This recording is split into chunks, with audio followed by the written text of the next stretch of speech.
الحمد للہ رب العالمین والصلاة والسلام علی سید الانبیاء واشرف المرسلین وآلہ واصحابہ اجمعین اما بعد قال اللہ تعالی فی القرآن المجید والفرقان الحمید اعوذ باللہ من الشیطان الرجیم بسم اللہ الرحمن الرحیم وما آتاکم الرسول فخذوه وما نہاکم عنہ فانتہوا واتقوا اللہ ان اللہ شدید العقاب۔ صدق اللہ العظیم۔ ناظرین کرام، جیسا کہ یہ بات معلوم ہے کہ جامعہ انواریہ کے زیر اہتمام تفسیر حدیث، فقہ و دیگر دینی و اسلامی معلومات پر مشتمل مدلل و مفصل علمی کتابوں کی ویڈیو ریکارڈنگ کا کام جاری و ساری ہے۔ سنن ابن ماجہ کی ویڈیو ریکارڈنگ اسی سلسلے کی ایک کڑی ہے، ایک اہم ترین حصہ ہے۔ آج کی یہ نشست 36ویں نشست ہے۔ کتاب الصلاۃ، نماز کا بیان چل رہا ہے، اس میں مختلف ابواب کا ذکر ہو چکا ہے اور انشاءاللہ آج کی نشست میں اسی کے متعلق اور تفصیل پیش کی جائے گی۔ جیسا کہ قرآن مجید کی آیت سے ثابت ہے، اللہ کا ارشاد پاک ہے، رسول جو کچھ تم کو عطا کریں وہ لے لو اور جس سے منع فرمائیں اس سے رک جاؤ، اور اللہ سے ڈرو، یقیناً اللہ تعالیٰ سخت ترین سزا دینے والا ہے۔ تو اس آیت مبارکہ میں احادیث شریفہ کی حجیت کو بیان کیا گیا ہے، یعنی جس طرح قرآن پر ایمان لانا، اس کے تمام احکام کو ماننا ایک مومن کے لیے ضروری ہے، اسی طرح احادیث شریفہ کو ماننا اور سنتوں کو اختیار کرنا مومن کے لیے بے حد ضروری ہے۔ جس طرح قرآن سے حلال و حرام کے احکام ثابت ہوتے ہیں، اسی طرح احادیث شریفہ سے بھی ثابت ہوتے ہیں، اور حدیث شریف کے بغیر دین اسلام کا کوئی بھی رکن مکمل طور پر ادا نہیں کیا جا سکتا، کیونکہ قرآن مجید میں احکام اجمالی طور پر بیان کیے گئے ہیں اور حدیث میں اس کی تفصیل، تشریح اور تفسیر بیان کی گئی۔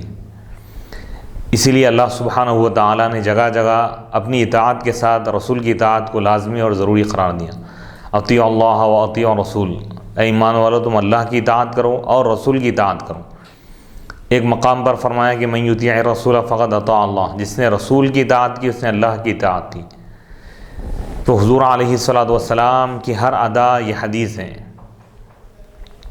اور احادیث شریفہ کا علم حاصل کرنا اور اس کو سمجھنا، اس پر عمل کرنا اور دوسروں تک پہنچانا یہ امت کے لیے ضروری ہے۔ حضور علیہ الصلاۃ والسلام نے خوشخبری اور آپ نے دعا بھی عطا فرمائی ان لوگوں کے حق میں جو احادیث شریفہ سے وابستہ ہو جاتے ہیں، جو احادیث پڑھتے ہیں، یاد کرتے ہیں، سمجھتے ہیں اور دوسروں تک اس کو پہنچاتے ہیں۔ حضور علیہ الصلاۃ والسلام نے ان کے لیے برکت اور ترقی کی آپ نے دعا عطا فرمائی، جیسا کہ حدیث شریفہ میں بیان کیا گیا ہے۔ بسم اللہ الرحمن الرحیم۔ باب القراءۃ خلف الامام، باب نمبر 11 ہے، حدیث نمبر 837۔ حدثنا ہشام بن عمار وسہل بن ابی سہل واسحاق بن اسماعیل قالوا حدثنا سفیان بن عیینۃ عن الزہری عن محمود بن الربیع عن عبادۃ بن الصامت ان النبی صلی اللہ علیہ وسلم قال لا صلاة لمن لم يقرأ فيها بفاتحة الكتاب۔ یہ بیان ہے قراءت خلف الامام کا، یعنی امام کے پیچھے اگر ہو تو اس امام کی اقتداء میں کوئی نماز پڑھ رہا ہے تو کیا وہ قراءت کرے گا یا نہیں، اس مسئلے میں علماء اور ائمہ کا اختلاف ہے۔ احادیث دو قسم کی ہیں، بعض احادیث میں یہ بات بیان کی گئی ہے کہ امام کے پیچھے بھی قراءت کرنا چاہیے، بعض احادیث میں اس سے منع کیا گیا ہے۔ تو اب امام ابن ماجہ رحمۃ اللہ علیہ ابتدا میں وہ احادیث ذکر کر رہے ہیں جس میں قراءت خلف الامام کا حکم دیا گیا، پھر بعد میں وہ احادیث ذکر کر رہے ہیں جس میں قراءت خلف الامام سے منع کیا گیا۔ حضرت عبادہ بن صامت رضی اللہ تعالیٰ عنہ سے روایت ہے کہ نبی پاک علیہ الصلوۃ والسلام نے ارشاد فرمایا، نماز نہیں ہے اس شخص کی جو اس میں یعنی نماز میں کتاب کی فاتحہ نہ پڑھے، یعنی سورہ فاتحہ نہ پڑھے۔ تو بعض ائمہ جیسا کہ امام شافعی رحمۃ اللہ علیہ، امام احمد بن حنبل رحمۃ اللہ علیہ، اور بعض ائمہ یہ کہتے ہیں کہ چاہے تنہا نماز پڑھیں چاہے امام کے پیچھے ہو، سورہ فاتحہ تو پڑھنا ضروری ہے، بعض کے بعض فرض ہیں، بعض کے بعض واجب ہیں۔ لیکن احناف یہ کہتے ہیں، امام اعظم ابو حنیفہ رحمۃ اللہ علیہ، کہ امام کے پیچھے اگر ہو تو امام کی قرات، امام کا پڑھنا مقتدی کا پڑھنا ہے، تابع جب امام کے ہیں وہ، جیسا کہ احادیث آ رہے ہیں احناف کی تائید۔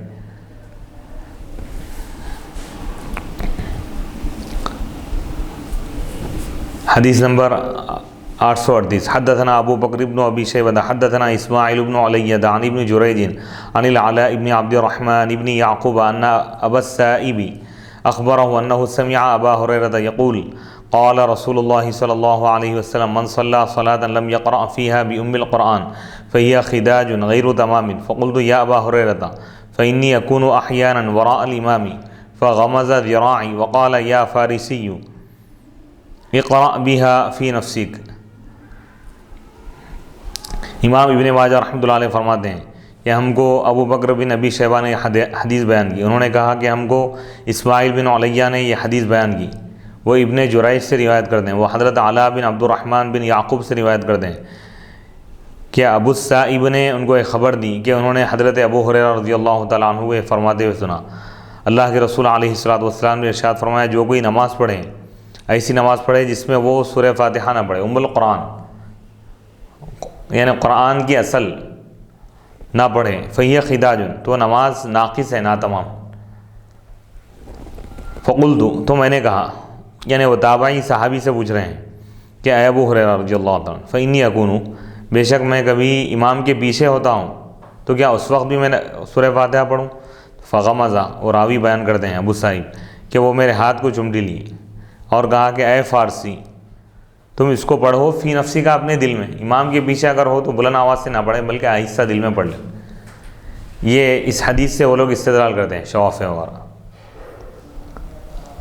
احناف یہ کہتے ہیں کہ بھئی قرآن مجید کی آیت ہے وَإِذَا قُرِئَ الْقُرْآنُ فَاسْتَمِعُوا لَهُ، قرآن جب پڑھا جائے تو تم اس کو غور سے سنو، وَأَنصِتُوا، اور تم خاموش رہو، سورہ اعراف کی آیت لَعَلَّكُمْ تُرْحَمُونَ، تاکہ تم پر رحم کیا جائے۔ قرآن جب پڑھا جائے تو تم اس کو غور سے سنو، اگر امام بھی پڑھ رہا ہو اور مقتدی بھی پڑھیں تو قرآن کی آیت کے خلاف ہوں گے۔ قرآن میں حکم یہ ہے کہ قرآن جب پڑھا جائے تو اس کو غور سے سنو، ایک آدمی جب پڑھ رہا ہے یعنی امام جب پڑھ رہا ہے تو مقتدیوں کو چاہیے کہ وہ خاموش رہیں، اس کو مقتدی غور سے سنیں۔ یہ جہری نمازوں میں احناف یہ کہتے ہیں کہ جہری نمازوں کے لیے حکم کیا ہے، جب قرآن پڑھا جائے تو تم اس کو غور سے سنو، مقتدیوں کے لیے۔ قرآن پڑھنے کا حکم امام کے لیے، امام قرآن کی تلاوت کرے گا، مقتدی غور سے سنیں گے جہری نمازوں میں، مغرب عشاء فجر میں۔ اور جو سری نمازیں ہیں جیسا کہ ظہر اور عصر ہیں، اس میں کیا کریں، وَأَنصِتُوا، دوسرا جو حکم دیا گیا کہ تم خاموش رہو، دھیان دو، توجہ اس بات کی طرف دو کہ امام صاحب یہ پڑھ رہے ہوں گے، یہ سورہ فاتحہ پڑھ رہے ہوں گے، اس جانب توجہ ہونا چاہیے۔ تو یہ دو الگ الگ جو حکم دیے گئے ہیں، تو اس سے یہ بات معلوم ہو رہی ہے کہ قرات خلف الامام کا مطلب یہ نہیں ہے کہ مقتدی پڑھے، یعنی ابتداء اسلام میں یہ حکم دیا گیا، بعد میں اس سے روکا گیا، جیسا کہ حدیث آ رہی ہے امام صاحب جب پڑھ رہے ہیں تو مقتدیوں کو غور سے سننا چاہیے جہری نمازوں میں، سری نمازوں میں امام کی طرف یا تلاوت کی طرف توجہ دینا چاہیے۔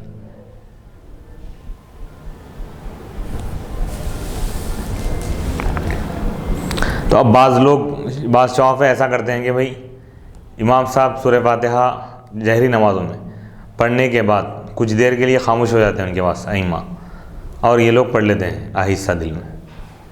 اب سری نمازوں میں کیونکہ کوئی ڈسٹرب نہیں ہوتا، امام صاحب اپنا پڑھ رہے ہیں، یہ لوگ اپنا پڑھ رہے ہیں، تو یہ شوافی کے پاس، احناف کے پاس چاہے جہری نماز ہو یا سری نماز ہو، امام کی قرات مقتدی کی قرات۔ جیسا کہ دعا کے بارے میں امام صاحب دعا کر رہے ہیں، مقتدی دعا نہیں کرتا، کیوں؟ امام نمائندہ ہے سب کی طرف سے، امام کی دعا مقتدیوں کی دعا۔ اور قرآن مجید میں سورہ فاتحہ کا ایک نام فاتحۃ الکتاب بھی ہے، جیسا کہ حدیث میں بیان کیا گیا، اور ایک نام ام القرآن بھی ہے، قرآن کی اصل ہے، یعنی پورے قرآن کا خلاصہ سورہ فاتحہ میں۔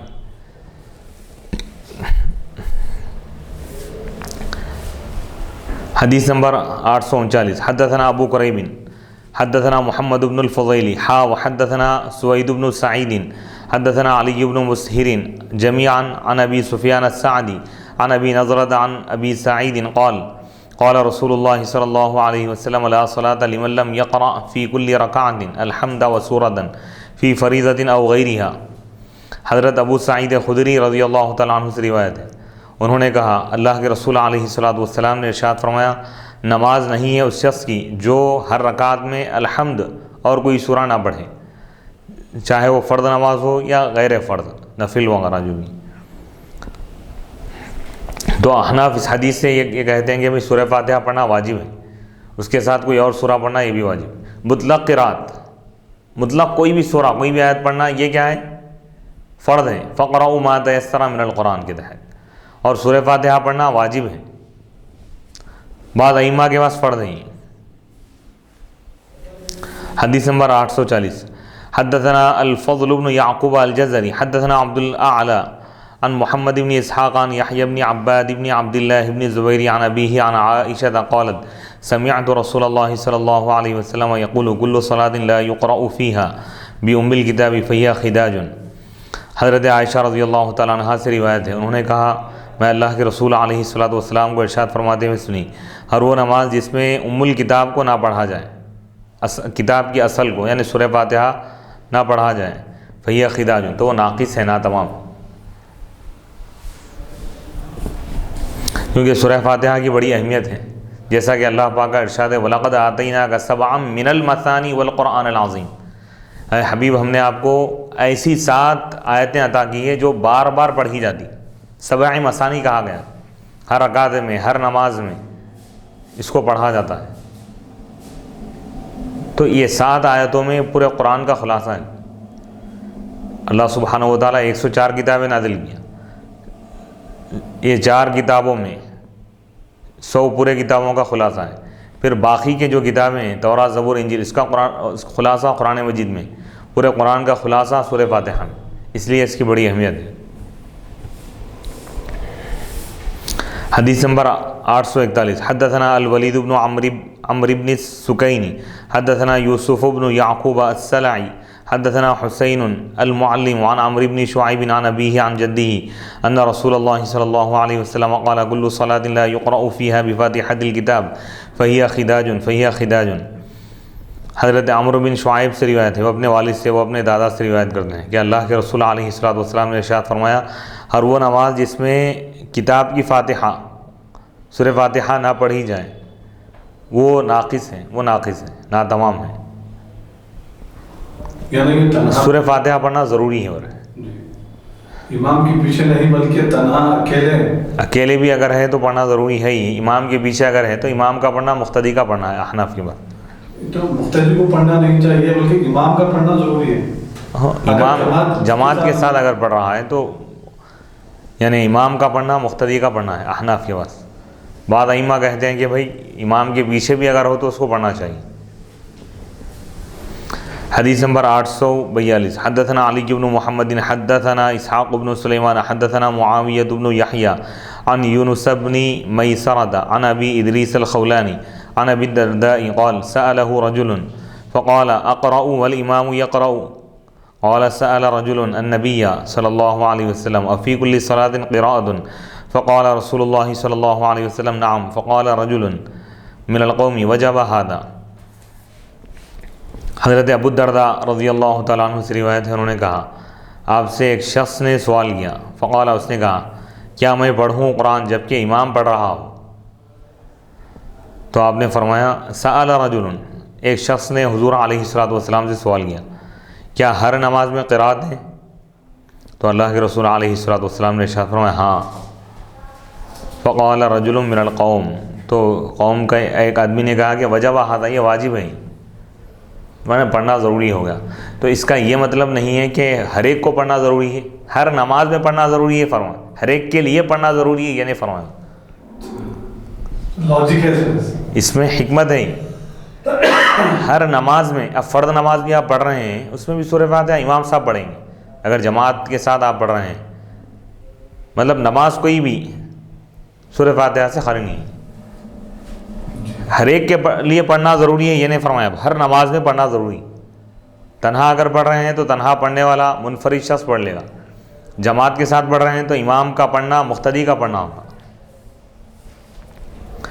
حدیث نمبر 843 حدثنا محمد بن یحییٰ حدثنا سعید بن عامر حدثنا شعبۃ عن مسعر عن یزید الفقیر عن جابر بن عبد اللہ قال كنا نقرأ في الظهر والعصر خلف الإمام في الركعتين الأوليين بفاتحة الكتاب وسورة وفي الأخريين بفاتحة الكتاب۔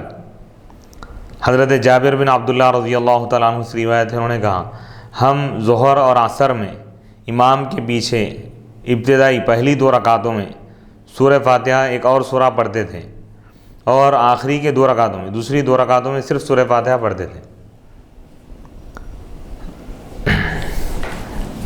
یہ ان لوگوں کی دلیل ہے جو لوگ یہ کہتے ہیں کہ امام کے پیچھے بھی پڑھنا چاہیے۔ جی احناف یہ کہتے ہیں کہ بھئی یہ حکم منسوخ ہو گیا، بعد میں جو حکم دیا گیا قرات خلف الامام سے منع کیا گیا، جیسا کہ حدیث آگے آ رہی ہے۔ باب فی سجدتي الامام۔ حدثنا جمیل بن الحسن بن جمیل العتقی حدثنا عبد الاعلى حدثنا سعید عن قتادة عن الحسن عن سمرة بن جندب قال سجدتان حفظتهما عن رسول الله صلى الله عليه وسلم فأنكر ذلك عمران بن الحسين فكتبنا إلى أبي بن كعب بالمدينة فكتب أن سمرة قد حفظ۔ قال سعيد فقلنا لقتادة ما هاتان السجدتان؟ قال إذا دخل في صلاته وإذا فرغ من القراءة، ثم قال بعد وإذا قرأ غير المغضوب عليهم ولا الضالين۔ قال وكان يعجبهم إذا فرغ من القراءة أن يسكت حتى يتراد إليه نفسه۔ بسم اللہ۔ باب نمبر 12 ہے، حدیث نمبر 844۔ یہ بیان ہے امام کے 2 سکتوں کے بارے میں۔ سکتے سے مراد کیا ہے؟ یہاں پہ سکت اسکتو سکوت سے ہی خاموشی، یعنی امام جب نماز شروع کرے تکبیر تحریمہ اللہ اکبر کہہ کر جب ہاتھ باندھ لیتا ہے تو کچھ دیر خاموش رہتا ہے، یعنی اس میں ثنا پڑھنے کا حکم ہے اور تعوذ تسمیہ، اس کے بعد قرات شروع ہوگی۔ اور دوسرے سجدے سے مراد کیا ہے؟ جب قرات مکمل ہو جائے تو رکوع میں جانے سے پہلے کچھ دیر خاموش رہے، سانس اس کی لوٹ کر آنے تک، یعنی سانس تھمنے تک۔ حضرت سمرہ بن جندب رضی اللہ تعالیٰ عنہ سے روایت ہے، انہوں نے کہا 2 سکتے ایسے ہیں جس کو میں یاد کیا اللہ کے رسول علیہ الصلوۃ والسلام سے، تو اس کا انکار کیا عمران بن حسین نے۔ فکتبنا، تو ہم ابی بن کعب کو ہم خط لکھے بالمدینہ دی، جو مدینہ منورہ میں تھے، تو انہوں نے لکھا کہ حضرت سمرہ نے اس کو یاد رکھا ہے۔ حضرت سعید رحمۃ اللہ علیہ کہتے ہیں ہم نے حضرت قتادہ سے کہا یہ 2 سکتے کیا ہیں؟ تو آپ نے فرمایا جب وہ اپنی نماز میں داخل ہو تو اس وقت دیکھ سکتا ہے، اور جب وہ قرات سے فارغ ہو دیکھ سکتا ہے۔ ثم قال، پھر آپ نے اس کے بعد کہا وَإِذَا قَرَأَ، جب وہ غیر المغضوب علیہم ولا الضالین کہیں، قال وَكَانَ يُعْجِبُهُمْ، یعنی دوسرا سکتہ۔ بعض لوگ یہ کہتے ہیں کہ بھئی پہلا سکتہ نماز میں داخل ہونے کے بعد ہے، اور دوسرا سکتہ سورہ فاتحہ ختم کرنے کے بعد، مکمل ہونے کے بعد کچھ دیر خاموش رہیں۔ وَكَانَ يُعْجِبُهُمْ، اور ان کو یہ بات پسند تھی کہ اذا فرغ من القراءة، جب وہ قرات سے فارغ ہو تو وہ خاموش رہے یہاں تک کہ اس کی طرف اس کی سانس لوٹ کر آ جائے۔ یہ 2 سکتے مراد ہیں۔ حدیث نمبر 845 حدثنا محمد بن خالد بن خداش وعلی بن الحسین بن اشکاب قال حدثنا اسماعیل بن علیہ عن یونس عن الحسن قال سمرة حفظت سکتتين في الصلاة، سکتة قبل القراءة وسکتة عند الركوع، فأنكر ذلك عليه عمران بن الحسين فكتبوا إلى المدينة إلى أبي بن كعب فصدق سمرة۔ حضرت حسن سے روایت ہے، انہوں نے کہا سمرہ نے کہا میں 2 سکتوں کو یاد کیا، نماز میں یاد رکھا۔ ایک سکتہ قرات سے پہلے، نماز میں داخل ہونے کے بعد امام کچھ دیر خاموش ٹھہرے گا۔ خاموش سے مطلب یہ ہے کہ بھئی قرات فوراً شروع نہیں کرے گا، ثنا وغیرہ پڑھے گا، ثنا تعوذ اور تسمیہ، اس کے بعد سورہ فاتحہ پڑھے گا۔ تو نماز میں داخل ہوتے ہی ایک سکتہ ہے خاموشی، اور رکوع کے وقت ایک سکتہ ہے، یعنی جب سورہ فاتحہ کوئی اور سورہ پڑھنے کے بعد فوراً رکوع میں نہ جائے بلکہ کچھ دیر ٹھہر جائے تاکہ اس کی سانس پلٹ کر آ جائے، پرسکون ہو جائے، اس کے بعد پھر رکوع میں جائے۔ تو اس کا عمران بن حسین نے انکار کیا، تو ان لوگوں نے مدینہ منورہ میں ابی بن کعب کو ایک خط لکھا، فصدق سمرہ، تو انہوں نے حضرت سمرہ کی تصدیق کی، یہ نہیں بالکل صحیح حدیث ہے۔ باب اذا قرأ الامام فانصتوا، باب نمبر 13، یہ بیان ہے کہ جب امام پڑھے تو تم خاموش رہو، یہ احناف کی تائید کی حدیث ہے۔ حدیث نمبر 846، حدثنا ابو بکر بن ابی شیبہ حدثنا ابو خالد الاحمر عن ابن عجلان عن زید بن اسلم عن ابی صالح عن ابی ہریرہ قال قال رسول اللہ صلی اللہ علیہ وسلم انما جعل الامام لیؤتم به فاذا كبر فكبروا واذا قرأ فانصتوا واذا قال غیر المغضوب علیہم ولا الضالین فقولوا آمین واذا ركع فاركعوا واذا قال سمع الله لمن حمده فقولوا اللهم ربنا ولك الحمد وَإِذَا سَجَدَ فَاسْجُدُوا وَإِذَا صَلَّى جَالِسًا فَصَلُّوا جُلُوسًا اجمعین۔ حضرت ابو ہریرہ رضی اللہ تعالیٰ عنہ سے روایت ہے، انہوں نے کہا اللہ کے رسول علیہ الصلوۃ نے ارشاد فرمایا کہ امام کو صرف اس لیے مقرر کیا گیا ہے تاکہ اس کی اقتداء کی جائے۔ فَإِذَا كَبَّرَ، پس جب وہ اللہ اکبر کہیں تو تم بھی اللہ اکبر کہو، تکبیر کہو، اور جب وہ پڑھے فَأَنصِتُوا، تو تم خاموش رہو۔ یہاں یہ نہیں فرمایا کہ تم بھی پڑھو، رکوع کرے تو تم بھی رکوع کرو، سجدہ کرے تو تم بھی سجدہ کرو، اللہ اکبر کہے تو تم بھی اللہ اکبر کہو، وہ تکبیر کہے تم بھی تکبیر کہو۔ لیکن جب قرات کی بات آئی تو آپ نے ارشاد فرمایا کہ تم خاموش رہو، جب امام پڑھے تو تم خاموش، انصتوا فرمایا، خاموش ہو جاؤ اور اس کی طرف توجہ دو۔ وَإِذَا قَالَ، اور جب وہ غیر المغضوب علیہم ولا الضالین کہے تو تم آمین کہو۔ تو یہ تو جہری نمازوں میں ہے، کیونکہ سری نمازوں میں معلوم نہیں ہوگا نا امام کب آمین غیر المغضوب علیہم ولا الضالین پڑھ رہا ہے، آمین کہو۔ وَإِذَا رَكَعَ، اور یہ نہیں فرمائیں کہ بلند آواز سے کہو، آمین احناف کی آواز آہستہ ہی کہنا ہے۔ وَإِذَا رَكَعَ، اور جب وہ رکوع کرے تو تم بھی رکوع کرو۔ وَإِذَا قَالَ، اور جب وہ سَمِعَ اللَّهُ لِمَنْ حَمِدَہ کہے تو تم کہو ربنا وَلَكَ الْحَمْدُ۔ وَإِذَا سَجَدَ، اور جب وہ سجدہ کرے تو تم بھی سجدہ کرو۔ وَإِذَا صَلَّى جَالِسًا، اور جب وہ بیٹھ کر نماز پڑھے فَصَلُّوا جُلُوسًا اجمعین، تو تم سب بیٹھ کر نماز پڑھو۔ تو یہ بیٹھ کر نماز پڑھنے کا جو حکم ہے، یہ یعنی جب امام بیٹھ کر پڑھے تو مقتدی بیٹھ کر نہ پڑھیں گے، کیونکہ فرض نماز میں قیام فرض ہے۔ ہاں اگر مجبوری ہے، کوئی ایسا عذر ہے کہ پیر میں اس قدر تکلیف ہو کہ ٹھہرنا اس کے لیے ممکن نہ ہو، تو ایسی صورت میں بیٹھ کر پڑھ سکتا ہے، امام بیٹھ کر پڑھا سکتا ہے۔ لیکن جو مقتدی اس کے پیچھے جو قیام پر قادر ہیں، جو قیام کر سکتے ہیں، ٹھہر سکتے ہیں، تو ان کے لیے بیٹھنا جائز نہیں ہے۔ ہاں البتہ سنت نماز اگر ہے، جیسا کہ تراویح کی نماز ہے یا نفل نماز تہجد اگر پڑھ رہے ہیں، امام صاحب بیٹھ کے پڑھا رہے ہیں تو مقتدی بھی بیٹھ کر پڑھ سکتے ہیں، لیکن فرض نمازوں میں نہیں کر سکتے۔ تو یہ حدیث واضح دلیل ہے احناف کے لیے کہ امام کے پیچھے قرات کرنا نہیں ہے، مقتدی کے لیے خاموش رہنا ہے اور جہری نمازوں میں غور سے سننا ہے۔ حدیث نمبر 847، حدثنا یوسف بن موسیٰ القطان حدثنا جریر عن سلیمان التیمی عن قتادہ عن ابی غلاب عن حطان بن عبد اللہ الرقاشی عن ابی موسیٰ الاشعری قال قال رسول اللہ صلی اللہ علیہ وسلم اذا قرأ الامام فانصتوا فاذا كان عند القعدة فليكن اول ذکر احدکم التشہد۔ حضرت ابو موسیٰ الاشعری سے روایت ہے رضی اللہ تعالیٰ عنہ، انہوں نے کہا اللہ کے رسول علیہ الصلوۃ نے ارشاد فرمایا جب امام پڑھے قرات کرے تو تم خاموش رہو۔ یہ واضح دلیل ہے احناف۔ جو لوگ اعتراض کرتے ہیں، جو غیر مقلد اپنی کم علمی کی وجہ سے جو اعتراض کرتے ہیں کہ بھئی احناف کی تائید کی دلیل کہاں ہے، حدیث کہاں ہے، بتائیے سیاست۔ امام ابن ماجہ رحمۃ اللہ علیہ فرما رہے ہیں کہ حضرت ابو موسیٰ اشعری سے روایت بیان کر رہے ہیں کہ جب امام اذا قرأ الامام، حضور فرماتے ہیں کہ جب امام پڑھے، قرات کریں، قرآن کی تلاوت کرے، فانصتوا، تو تم خاموش رہو، یعنی مقتدیوں کے لیے پڑھنے کا حکم نہیں ہے بلکہ خاموش رہنے کا حکم۔ فَإِذَا كَانَ عِنْدَ الْقَعْدَةِ، بس جب وہ قاعدے میں ہو، فَلْيَكُنْ أَوَّلَ ذِكْرِ أَحَدِكُمْ، تو تم میں سے کسی شخص کا سب سے پہلا ذکر یہ ہونا چاہیے، یعنی پہلے تشہد پڑھے، التحیات للہ۔ تشہد کون سا پڑھنا چاہیے اس کا بھی ذکر آگے آ رہا ہے۔ بہرحال اس حدیث سے بات واضح ہو گئی کہ احناف کا جو مسلک ہے، فقہ حنفی ہے، وہ قرآن اور حدیث کے مطابق ہے۔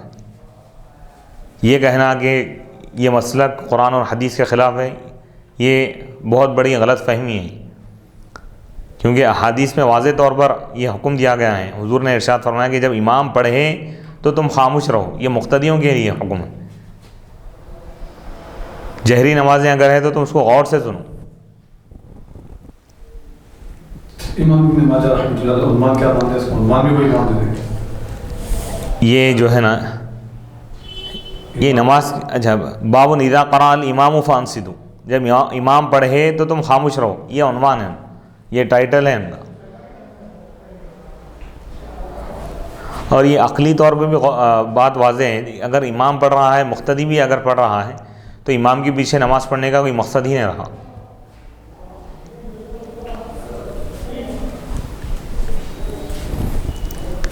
حدیث نمبر 848، حدثنا ابو بکر بن ابی شیبہ وہشام بن عمار قال حدثنا سفیان بن عیینہ عن الزہری عن ابن اکیمہ قال سمعت ابا ہریرہ یقول صلی النبی صلی اللہ علیہ وسلم باصحابہ صلاۃ نظن انها الصبح فقال هل قرأ منکم من احد قال رجل انا قال انی اقول ما لی انازع القرآن۔ حضرت ابن اکیمہ سے روایت ہے، انہوں نے کہا میں حضرت ابو ہریرہ رضی اللہ تعالیٰ عنہ کو یہ ارشاد فرماتے ہوئے سنا، اللہ کے نبی صلی اللہ علیہ وسلم اپنے صحابہ کو ایک نماز پڑھائے، نظن، ہم سمجھتے ہیں کہ وہ صبح کی نماز تھی، یعنی فجر کی۔ بس آپ نے فرمایا، نماز سے جب فارغ ہو گئے تو آپ فرمائے صحابہ سے، هل قرأ منکم من احد، کیا تم میں سے کسی شخص نے قرآن کی تلاوت کی ہے نماز میں؟ تو ایک شخص نے کہا، ایک صحابی اٹھ گئے اور کہے کہ انا، میں۔ تو حضور نے فرمایا انی اقول، بے شک میں کہہ رہا ہوں کہ مالی انازع القرآن، مجھے کیا ہو گیا کہ میں قرآن سے بحث کر رہا ہوں، قرآن سے ٹکرا رہا ہوں۔ مطلب یہ ہے کہ مقتدی بھی پڑھ رہے ہیں اور امام بھی پڑھ رہے ہیں تو ٹکراؤ ہو جائے گا نا، یعنی ایک قسم کا خلل ہو جاتا۔ تو حضور علیہ الصلوۃ والسلام خاص طور پہ پوچھے، اگر یہ امام کے پیچھے قرات کرنا اگر جائز ہوتا تو حضور صحابی سے نہیں پوچھتے تھے، منع نہیں فرماتے۔ تو یہ خود واضح دلیل ہے کہ امام کے پیچھے قرات کرنا نہیں ہے، اور یہ ترتیب بتا رہی ہے۔ امام ابن ماجہ رحمۃ اللہ علیہ پہلے قرات خلف الامام کا باب قائم کیا، عنوان بنائے، ٹائٹل، کہ امام کے پیچھے قرات کرنے کا بیان۔ پھر بعد میں وہ حدیثیں لا رہے ہیں جس میں امام کے پیچھے قرات کرنے سے منع کیا ہے۔ تو یہ بات واضح ہے، امام ابن ماجہ اشارہ دینا چاہتے ہیں کہ جو احادیث قرات خلف الامام کے بارے میں، امام کے پیچھے سورہ فاتحہ پڑھنا چاہیے، بلکہ جو احادیث ہیں وہ منسوخ ہے اور یہ ناسخ ہے۔ سبحان اللہ، سبحان، یہ ترتیب بتا رہی ہے، کیونکہ امام ابن ماجہ رحمۃ اللہ علیہ، یہ جو کتاب ہے ابن ماجہ، یہ سنن ہے۔ سنن اس کتاب کو کہتے ہیں حدیث کی، جس میں احادیث فقہی ابواب کی ترتیب پر بیان کیے گئے، جیسا فقہاء کرام پہلے طہارت کا بیان لاتے ہیں، اس کے بعد نماز کا بیان لاتے ہیں، تو اسی طرح امام ابن ماجہ رحمۃ اللہ علیہ صرف احادیث نہیں بلکہ اس کے ساتھ فقہ کا بھی آپ پیغام دے رہے ہیں کہ احادیث صرف پڑھنا کافی نہیں ہے بلکہ اس کے لیے فقہ کی ضرورت، سمجھ کی ضرورت ہے۔ احادیث کو سمجھنا یہ فقہ ہے، جو فقہاء کرام نے اس کام کو انجام دیا، یہ بھی حدیث ہے وہ بھی حدیث ہے، تو اس میں تطبیق کی ضرورت ہے۔ احناف یہ کہتے ہیں کہ جہاں قرات خلف الامام کی احادیث ہے وہ احادیث منسوخ ہے، بعد میں اس سے منع کیا گیا ہے، وہ ابتدائی اسلام میں تھے۔ سبحان اللہ، سبحان اللہ، بے شک۔ حدیث نمبر 849، حدثنا جمیل بن الحسن حدثنا عبد الاعلى حدثنا معمر عن الزهري عن ابن اکیمہ عن ابی ہریرہ قال صلی بنا رسول اللہ صلی اللہ علیہ وسلم فذکر نحوه وزاد فیہ قال فسجدوا بعد فیما جہر فیہ الامام۔ حضرت ابو ہریرہ رضی اللہ تعالیٰ عنہ سے روایت ہے، انہوں نے کہا ہم کو اللہ کے رسول علیہ الصلوۃ والسلام نماز پڑھائے، بس انہوں نے اسی طرح یہ حدیث بیان کی اور اس میں انہوں نے یہ اضافہ کیا۔ راوی نے کہا کہ فسجدوا، صحابہ خاموش ہو گئے، اس کے بعد حضور جب فرمائیں کہ مجھے کیا ہو گیا ہے، جب آپ فرمائیں کہ کیا تم میں سے کوئی قرآن پڑھا ہے، ایک صحابی نے کہا کہ ہاں، تو حضور فرمائیں کہ میں کہہ رہا ہوں کہ مجھے کیا ہو گیا ہے کہ میں قرآن سے بحث کر رہا ہوں، نزاع کر رہا ہوں۔ تو اس کے بعد صحابہ خاموش ہو گئے، فیما ان نمازوں میں جس میں امام بلند آواز سے قرآن کی تلاوت کرتا ہے۔ صحابہ کا عمل بیان کیا گیا۔ حدیث نمبر، اور یہ بعد کا جو لفظ بتا رہا ہے کہ ابتدا میں پڑھتے تھے، بعد میں منع کیا گیا۔ سبحان اللہ سبحان اللہ۔ حدیث نمبر 850، حدثنا علی بن محمد حدثنا عبید اللہ بن موسیٰ عن الحسن بن صالح عن جابر عن ابی الزبیر عن جابر قال قال رسول اللہ صلی اللہ علیہ وسلم من کان له امام فقراءۃ الامام له قراءۃ۔ حضرت جابر بن عبداللہ رضی اللہ تعالیٰ عنہ سے روایت، انہوں نے کہا اللہ کے رسول علیہ الصلوۃ والسلام نے ارشاد فرمایا جس کا امام ہو، فقراءۃ الامام، تو امام کی قراءت اس کی قراءت، امام کا پڑھنا اس کا پڑھنا ہے، واضح دلیل ہے۔ سبحان اللہ سبحان اللہ۔ بے شک اب اس سے بہتر اور کیا دلیل ہو سکتی ہے؟ احناف کا ایک ایک مسئلہ جو ہے قرآن و حدیث کے مطابق۔ بسم اللہ الرحمن الرحیم، باب الجہر بآمین۔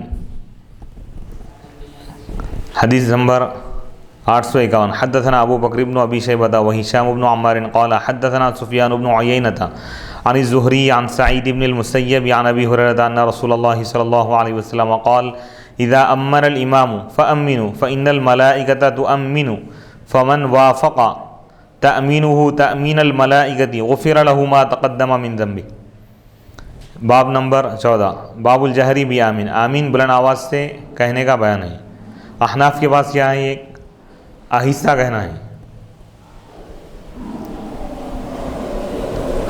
عباس کے بعد بلند آواز سے کہنا ہے۔ دو بھی روایتیں موجود ہیں۔ حدیث نمبر 851، حضرت ابو ہریرہ رضی اللہ تعالیٰ عنہ سے روایت ہے کہ اللہ کے رسول علیہ الصلوۃ والسلام نے ارشاد فرمایا جب امام آمین کہیں تو تم بھی آمین کہو۔ فإن الملائکۃ، کیونکہ ملائکہ فرشتے جو نماز میں حاضر ہے وہ بھی آمین کہیں گے، اور جس کی آمین فرشتوں کی آمین کے موافق ہو جائیں، یعنی جب فرشتے آمین کہہ رہے ہیں اسی وقت کوئی شخص آمین کہا، دونوں کی آمین ایک ساتھ اگر ادا ہو تو اس کی مغفرت ہو جائے گی۔ غفر لہ ما تقدم من ذنبہ، اس کے سابقہ پورے گناہ معاف ہو جائیں۔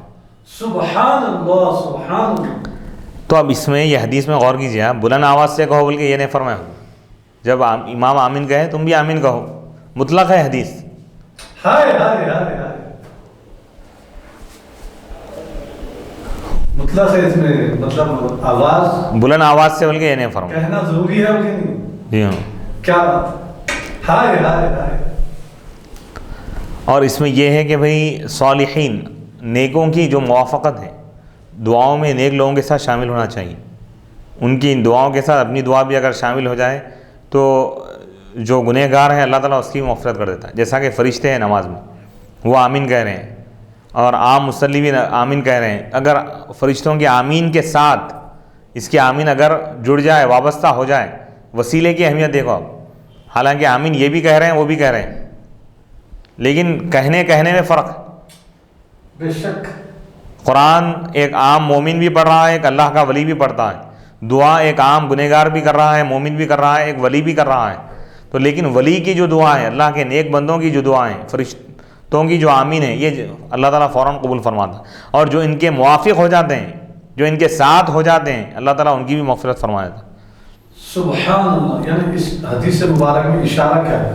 صالحین کی موافقت اور ان کی دعاؤں میں اور ان کے ساتھ دعاؤں میں یا ذکر میں شامل ہونے کی، اور اجتماعی جو ذکر ہیں اس کی طرف اشارہ ہے۔ جی، تنہا بھی آپ ذکر کر سکتے ہیں، لیکن جو اجتماعیت ہے اور جماعت کی جو فضیلت جو ہے نا، اسی لیے یعنی سب مل کر کرنا۔ مسجد میں آ کے جب آپ باجماعت نماز پڑھیں گے تو وہاں پہ اہل اللہ بھی ہوں گے، فرشتے بھی ہوں گے، ان کی جو معیت، ان کی صحبت میں تم کو اللہ تعالیٰ وہ نعمتیں عطا کرے گا جو تنہائی میں نہیں ملتی۔ سبحان اللہ سبحان اللہ۔ تو اجتماعی جو ذکر ہوتا ہے اس کی اہمیت معلوم ہوئی، جیسے ذکر کے حلقے ہوتے ہیں، بعض لوگ بولتے ہیں بھائی کہاں ہے لکھا ہوا ہے، خود احادیث میں یہ درس دیا جا رہا ہے، وہ فرشتے موجود ہیں، فرشتے آمین کہہ رہے ہیں. حضور فرما رہے ہیں کہ جس شخص کی آمین فرشتوں کی آمین کے موافق ہو جائیں، یعنی کوئی بندہ اسی وقت آمین کہے جب فرشتے کہیں، تو اس کی مغفرت ہو جائے گی. یعنی ذکر میں آمین، یہ ذکر ہے، یعنی ذکر میں ان کے ساتھ شامل ہو گیا. اولیاء اللہ کی بارگاہوں میں جو جاتے ہیں ذکر وغیرہ کرتے ہیں، یہ اشارہ ہے اس حدیث میں کہ صالحین کے ساتھ جب تمہاری دعائیں ان کے ساتھ جب شامل ہو جائیں گی، تم ان کے ساتھ نماز پڑھو گے، ان کے ساتھ عبادت کرو گے، تو اللہ تعالیٰ ان کے صدقے میں تمہاری بھی عبادت کو قبول کرے. آمین. بے شک اسی لیے باجماعت نماز پڑھنے کا حکم دیا گیا. اہل اللہ بھی ہوتے ہیں، اولیاء اللہ ہوتے ہیں، اللہ کے نیک بندے ہوتے ہیں، ان کے صدقے میں گنہگاروں کی بھی اللہ تعالیٰ مغفرت فرما دیتا ہے. بے شک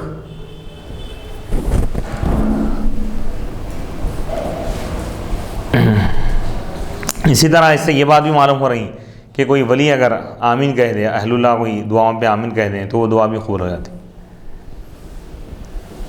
جی. تو اسی لیے جب اجتماعی ذکر میں ہو، دعائیں اگر ہو رہے ہیں تو سب آمین کہنا چاہیے. نہیں معلوم کہ اللہ تعالیٰ کس کی آمین کو قبول فرماتا. سبحان اللہ سبحان اللہ. حدیث نمبر 852.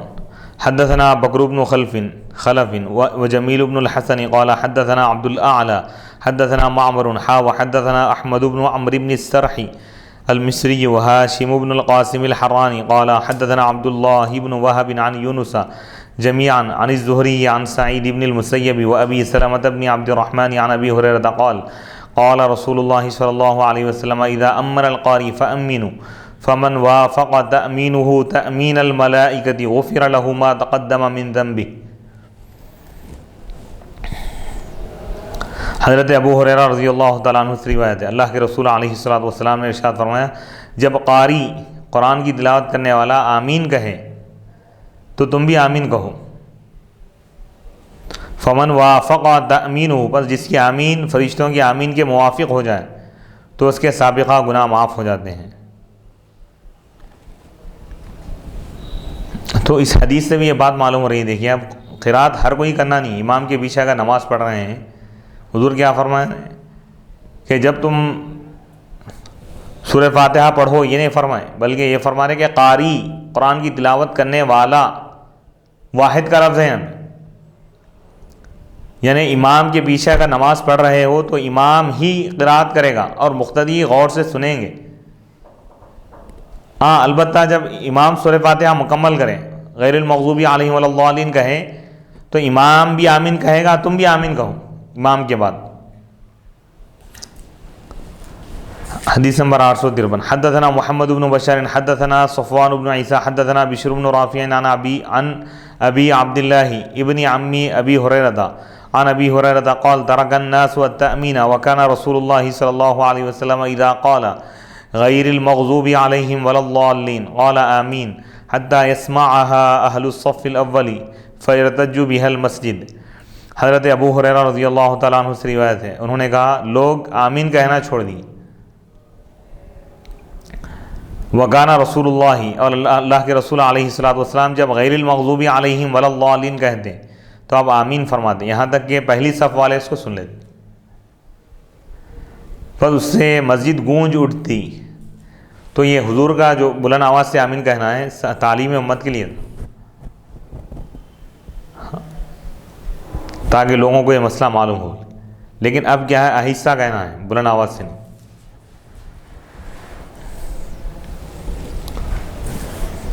حدیث نمبر 854. حدثنا عثمان بن ابی شیبہ حدثنا حمید بن عبد الرحمن حدثنا ابن ابی لیلہ عن سلمۃ بن کہیل عن حجیۃ بن عدی عن علی قال سمعت رسول اللہ صلی اللہ علیہ وسلم اذا قال ولا الضالین قال آمین. حضرت علی سے روایت ہے، انہوں نے کہا میں اللہ کے رسول علیہ الصلوۃ والسلام کو ارشاد فرماتے سنا، میں اللہ کے رسول علیہ الصلوۃ والسلام کو سنا جب آپ نے ولا الضالین کہا تو آپ نے آمین فرمایا. حدیث نمبر 855. حدثنا محمد بن الصباح وعمار بن خالد الواسدی قال حدثنا ابو بکر بن عیاش عن ابی اسحاق عن عبد الجبار بن وائل عن ابیہ قال صلیت مع النبی صلی اللہ علیہ وسلم فلما قال ولا الضالین قال آمین فسمعناها منه۔ حضرت عبد الجبار بن وائل سے روایت ہے، وہ اپنے والد سے روایت کرتے ہیں، انہوں نے کہا میں اللہ کے نبی صلی اللہ علیہ وسلم کے ساتھ نماز پڑھا، پس جب آپ نے وَلَضَّالِّينَ کہا تو آپ نے آمین فرمایا، پس ہم نے اس آمین کی آواز کو ہم نے سنا منہ آپ سے۔ حدیث نمبر 856۔ حدثنا اسحاق بن منصور اخبرنا عبد الصمد بن عبد الوارث حدثنا حماد بن سلمة حدثنا سهيل بن ابي صالح عن ابيه عن عائشة عن النبي صلى الله عليه وسلم ما حسدتكم اليهود على شيء ما حسدتكم على السلام والتأمين۔ حضرت عائشہ رضی اللہ تعالیٰ عنہ سے روایت ہے، وہ نبی پاک علیہ الصلوۃ والسلام سے روایت کرتی ہیں، آپ علیہ الصلوۃ والسلام نے فرمایا یہودی تم پر حسد نہیں کیے کسی چیز پر جتنا کہ وہ تم پر حسد کیے سلام اور آمین پر، یعنی تمہاری عبادتوں پہ اتنا حسد نہیں ہے جتنا کہ یہ دو چیزوں پر ہے، سلام یعنی نماز کے اختتام پر جو سلام پھیرا جاتا ہے اس پر ان کو حسد ہے، اور آمین کہنے پر، کیونکہ ان کے پاس سورہ فاتحہ ہی نہیں ہے، کیا آمین کہیں گے لوگ، اور جن کے پاس سورہ فاتحہ ہے وہ لوگ ان کو اس پر اعتراض ہے۔ سورہ فاتحہ کی اہمیت کیا ہے دیکھیے، اب نماز کا تصور ہی نہیں ہے سورہ فاتحہ کے بغیر، اسی لیے اہل سنت والجماعت مختلف مواقع پر سورہ فاتحہ پڑھنے کا اہتمام کرتے ہیں، اس کے ساتھ سورہ اخلاص وغیرہ، اس کو فاتحہ کا نام دیا جاتا ہے، اور سورہ برکت کے لیے اہمیت ہے اس کی زیادہ۔ فاتحہ کا بھی ثبوت مل رہا ہے اس حدیث مبارک کی روشنی میں۔ حدیث نمبر 857۔ حدثنا العباس بن الولید الخلال ودمشقی حدثنا مروان بن محمد وابو مسہر قال حدثنا خالد بن يزيد بن صبيح المري حدثنا طلحة بن عمرو عن عطاء عن ابن عباس قال قال رسول الله صلى الله عليه وسلم ما حسدتكم اليهود على شيء ما حسدتكم على آمین فاکثروا من قول آمین۔ حضرت عبداللہ بن عباس رضی اللہ تعالیٰ عنہ سے روایت ہے، انہوں نے کہا اللہ کے رسول علیہ الصلوۃ والسلام نے ارشاد فرمایا یہودی تم پر تمہاری کسی چیز پر اتنا حسد نہیں کی جتنا کہ وہ تمہارے آمین پر حسد کی، بس تم زیادہ تر آمین کہو۔ آمین کے معنی کیا ہے؟ آمین کا مطلب یہ کہ اے اللہ اس دعا کو قبول فرما۔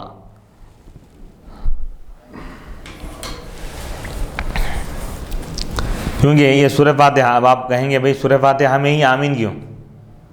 کیونکہ سورہ فاتحہ کے آخری جو کلمات ہیں، آخر میں دعا ہے وہ اہدنا الصراط المستقیم، کہ اللہ بندہ یہ کہتا ہے کہ اللہ ہم کو صراط مستقیم پر چلا، صراط مستقیم پر قائم و دائم رکھ، تو بندہ دعا کر رہا ہے اللہ کے پاس ہدایت کی، اور اس پر آمین کہا جا رہا ہے، تو معلوم یہ ہوا کہ سب سے بڑی جو دعا ہے ہدایت کے متعلق کرنا چاہیے، خاتمہ بالخیر ہو، ہدایت پر قائم رہے، گمراہ عقیدوں سے بچے، گمراہ عقیدے والوں سے بچے، تو یہ بنیادی تعلیم دی گئی ہے سورہ فاتحہ میں، اہدنا الصراط المستقیم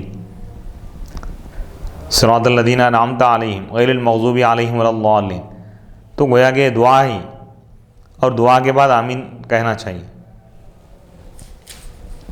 سبحان اللہ سبحان اللہ۔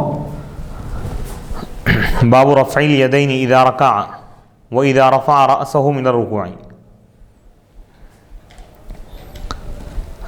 حدثنا علی بن محمد وهشام بن عمار وابو عمر الضرير قالوا حدثنا سفيان بن عيينة عن الزهري عن سالم عن ابن عمر قال رأيت رسول الله صلى الله عليه وسلم إذا افتتح الصلاة رفع يديه حتى يحاذي بهما منكبيه وإذا ركع وإذا رفع رأسه من الركوع ولا يرفع بين السجدتين۔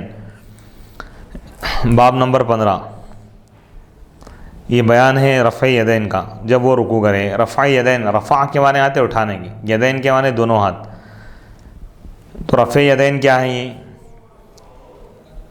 احناف کے بعد رفع یدین صرف افتتاح صلاۃ کے وقت ہے، جب نماز شروع کر رہے ہیں تو اللہ اکبر کہے گا، دونوں ہاتھ کانوں تک اٹھائے گا اور باندھ لے گا۔ دیگر ائمہ کے پاس یہ ہے کہ بھئی رکوع میں جاتے وقت بھی رفع یدین کرے گا، قرات مکمل ہوگی، رکوع میں جا رہا تو اللہ اکبر کہے کر دونوں ہاتھ اٹھائے گا، پھر رکوع میں جائے گا، اور جب رکوع سے سر اٹھا کے جب سجدے میں جانا چاہ رہا ہے تو اس وقت بھی ہاتھ اٹھائے گا۔ ان کے پاس، احناف کے پاس نہیں ہے یہ۔ احناف کے کئی دلائل ہیں رفع یدین سے روکے جانے پر، ترک رفع یدین پر۔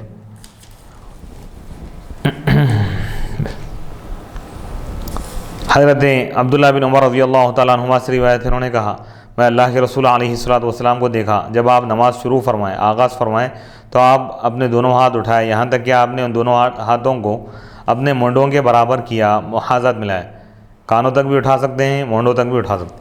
وَإِذَا رَكَعَ جب آپ رکوع فرمائیں اس وقت بھی آپ نے دونوں ہاتھوں کو اٹھایا۔ وَإِذَا رَفَعَ رَأْسَهُ جب آپ رکوع سے اپنا سر اٹھائے تو اس وقت بھی آپ ہاتھوں کو اٹھائے، رفع یدین فرمائیں۔ وَلَا يَرْفَعُ اور آپ ہاتھ نہیں اٹھاتے ہیں بین السجدتین دو سجدوں کے درمیان۔ حدیث نمبر 859۔ حدثنا حمید بن مسعدة حدثنا یزید بن زریع حدثنا هشام عن قتادة عن نصر بن عاصم عن مالك بن الحويرث ان رسول الله صلی اللہ علیہ وسلم كان اذا كبر رفع يديه حتى يجعلهما قریبا من اذنیہ واذا رکع صنع مثل ذلك واذا رفع رأسه من الرکوع صنع مثل ذلك۔ حضرت مالک بن حویرث سے روایت ہے رضی اللہ تعالیٰ کہ اللہ کے رسول علیہ الصلوۃ والسلام جب تکبیر کہتے اللہ اکبر کہتے تو دونوں ہاتھ اٹھاتے یہاں تک کہ آپ ان دونوں کو اپنے کانوں کے قریب کر دیں، یعنی کانوں کے قریب تک اٹھا دیں، اور جب آپ رکوع کرتے ہیں تو آپ اسی طرح کرتے ہیں، یعنی دونوں ہاتھوں کو اٹھاتے ہیں، اور جب آپ رکوع سے سر اٹھاتے ہیں تو آپ اسی طرح کرتے ہیں۔ حدیث نمبر 860۔ حدثنا عثمان بن ابی شیبہ وہشام بن عمار قال حدثنا اسماعیل بن عیاش عن صالح بن کیسان عن عبد الرحمن الاعرج عن ابی ہریرہ قال رأيت رسول اللہ صلی اللہ علیہ وسلم يرفع يديه في الصلاة حذو منکبیہ حين يفتتح الصلاة وحين يركع وحين يسجد۔ حضرت ابو ہریرہ رضی اللہ تعالیٰ عنہ سے روایت ہے، انہوں نے کہا میں اللہ کے رسول علیہ الصلوۃ والسلام کو نماز میں رفع یدین کرتے ہوئے دیکھا، ہاتھ اٹھاتے ہوئے دیکھا، حذو منکبیہ اپنے مونڈوں کے برابر مقابل، جب اس وقت جب آپ نماز شروع فرماتے اور اس وقت جب آپ رکوع کرتے اور اس وقت جب آپ سجدہ کرتے۔ حدیث نمبر 861۔ حدثنا ہشام بن عمار حدثنا رفدۃ بن قضاعۃ الغسانی حدثنا الاوزاعی عن عبد اللہ بن عبید بن عمیر عن ابیہ عن جدہ عمیر بن قتادہ قال كان رسول اللہ صلی اللہ علیہ وسلم يرفع يديه مع كل تکبیرۃ فی الصلاة المکتوبۃ۔ حضرت عبداللہ بن عبید بن عمیر سے روایت ہے، وہ اپنے والد سے روایت کرتے ہیں، وہ اپنے دادا عمیر بن قتادہ سے روایت کرتے ہیں، انہوں نے کہا اللہ کے رسول علیہ الصلوۃ والسلام اپنے دونوں ہاتھوں کو اٹھاتے تھے ہر تکبیر کے ساتھ فی الصلاة المکتوبہ فرض نماز۔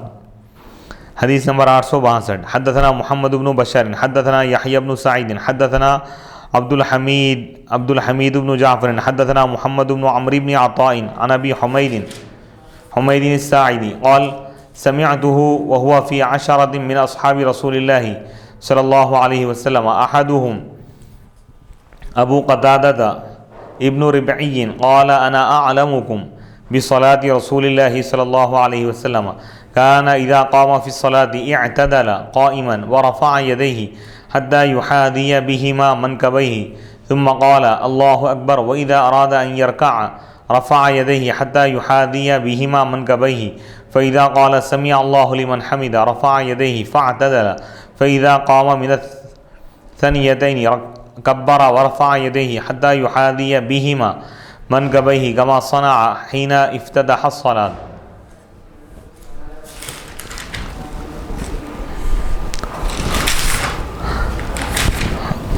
امام ابن ماجہ رحمۃ اللہ علیہ فرماتے ہیں کہ ہم کو محمد بن بشار نے یہ حدیث بیان کی، انہوں نے کہا کہ ہم کو یحییٰ بن سعید نے یہ حدیث بیان کی، انہوں نے کہا کہ عبد الحمید بن جعفر نے یہ حدیث بیان کی، انہوں نے کہا کہ محمد بن عمرو بن عطا نے یہ حدیث بیان کی، وہ ابو حمید الساعدی سے روایت کرتے ہیں، انہوں نے کہا میں نے ان کو سنا جبکہ وہ اللہ کے رسول علیہ الصلوۃ والسلام کے 10 صحابہ میں تھے، ان میں سے ایک حضرت ابو قتادہ بن ربعی ہے، انہوں نے کہا میں تم سب میں اللہ کے رسول علیہ الصلوۃ والسلام کی نماز کو اچھی طرح جانتا ہوں۔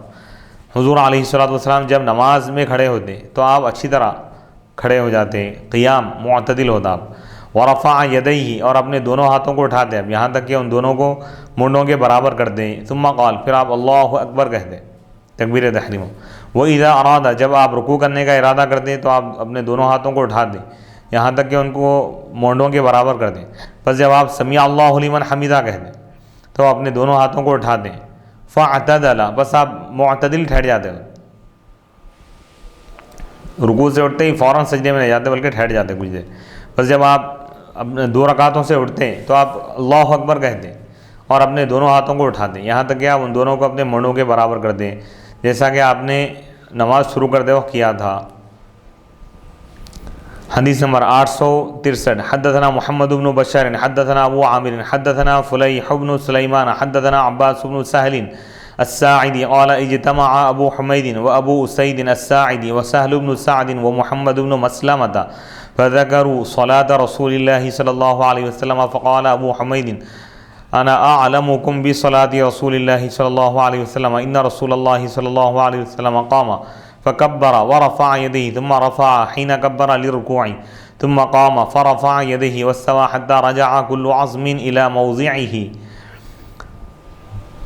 امام ابن ماجہ رحمۃ اللہ علیہ فرماتے ہیں کہ ہم کو محمد بن بشار نے یہ حدیث بیان کی, انہوں نے کہا کہ ہم کو ابو عامر نے یہ حدیث بیان کی, انہوں نے کہا کہ ہم کو فلیح بن سلیمان نے یہ حدیث بیان کی, انہوں نے کہا کہ ہم کو عباس بن سہل الساعدی نے یہ حدیث بیان کی, انہوں نے کہا کہ ابو حمید اور ابو سعید اور سہل بن سعد اور محمد بن مسلمہ یہ چاروں جمع ہو گئے, انہوں نے اللہ کے رسول علیہ الصلوۃ والسلام کی نماز کا ذکر کیا. فقال ابو حمید, تو ابو حمید نے کہا میں تم سب میں اللہ کے رسول علیہ الصلوۃ والسلام کی نماز کو اچھی طرح جانتا ہوں, بے شک اللہ کے رسول علیہ الصلوۃ والسلام جب کھڑے ہوتے تو آپ اللہ اکبر کہتے اور دونوں ہاتھ اٹھاتے, پھر آپ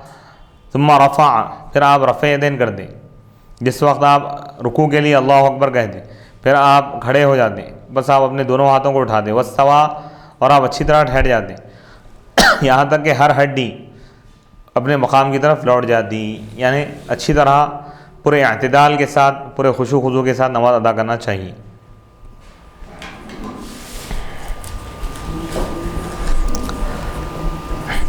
حدیث نمبر 864. حدثنا العباس بن عبد العظیم العنبری حدثنا سلیمان بن داود ابو ایوب الہاشمی حدثنا عبد الرحمن بن ابی الزناد عن موسى بن عقبة عن عبد الله بن الفضل عن عبد الرحمن الأعرج عن عبید اللہ بن ابی رافع عن علی بن ابی طالب قال كان النبي صلى الله عليه وسلم إذا قام إلى الصلاة المكتوبة كبر ورفع يديه حتى يكون حذو منكبيه وإذا أراد أن يركع فعل مثل ذلك وإذا رفع رأسه من الركوع فعل مثل ذلك وإذا قام من السجدتين فعل مثل ذلك.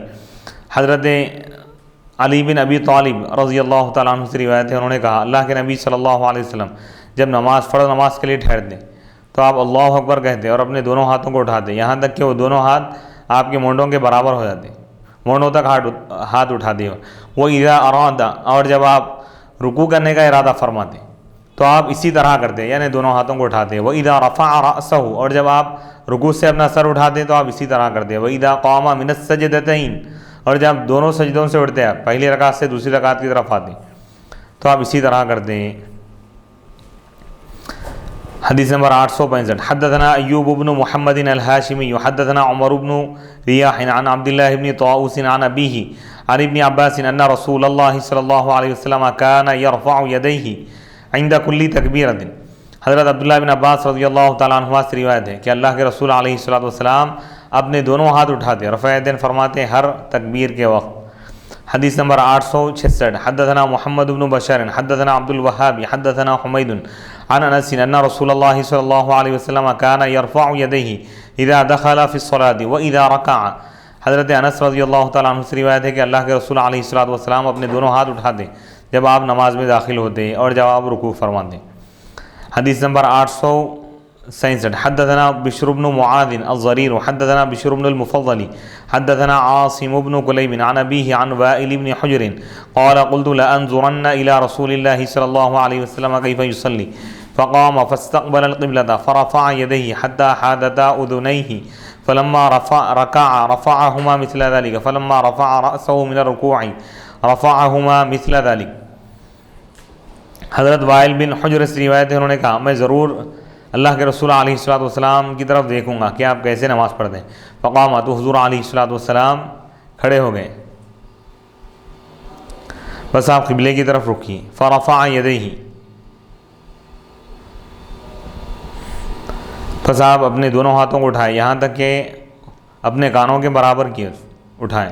فلما رکع, بس جب آپ رکوع فرمائیں تو دونوں ہاتھوں کو اٹھائے اسی طرح. بس جب اپنا سر رکوع سے اٹھائے تو آپ نے ہاتھوں کو اسی طرح اٹھایا، یعنی رفع یدین فرمایا۔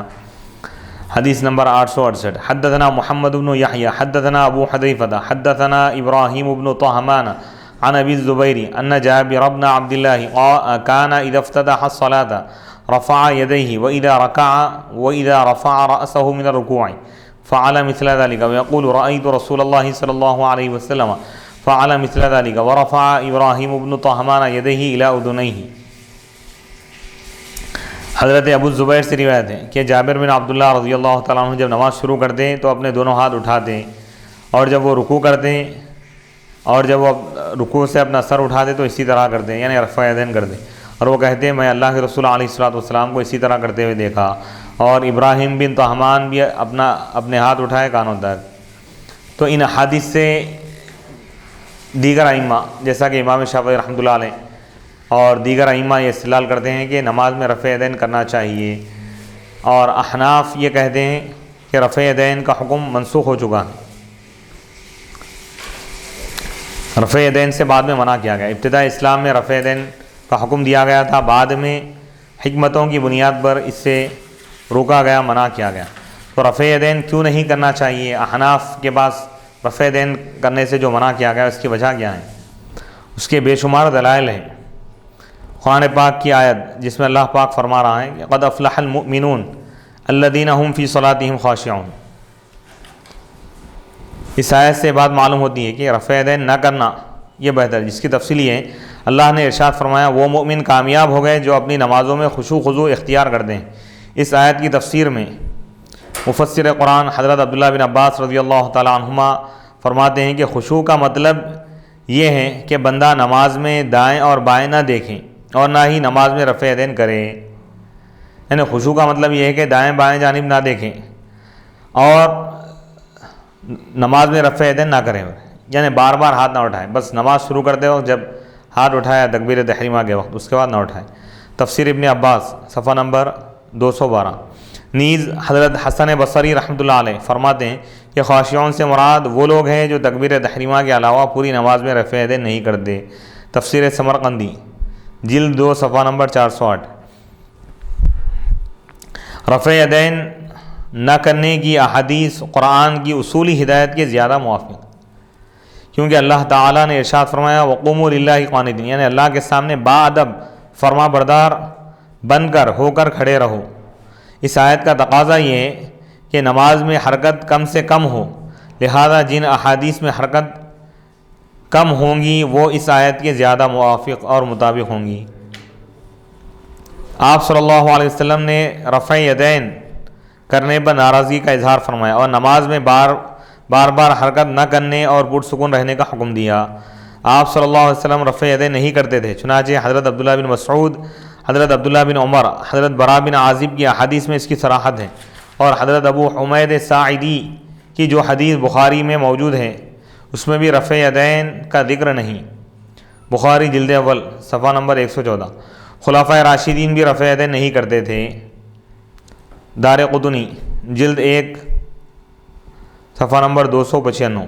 مصنف ابن ابی شیبہ جلد 1 صفحہ نمبر 236۔ جلیل القدر صحابی حضرت عبداللہ بن مسعود رضی اللہ تعالیٰ عنہ بھی رفع یدین نہیں کرتے تھے۔ مصنف ابن ابی شیبہ جلد 1 صفحہ نمبر 236۔